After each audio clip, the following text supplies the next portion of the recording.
తండ్రి, నీవు నా మొర విన్నందుకు నీకు వందనాలు.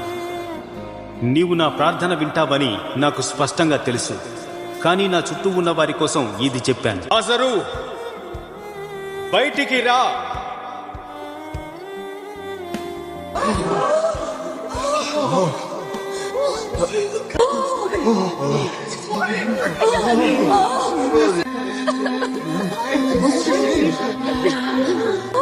విప్పండి, తనకున్న కట్లు విప్పండి.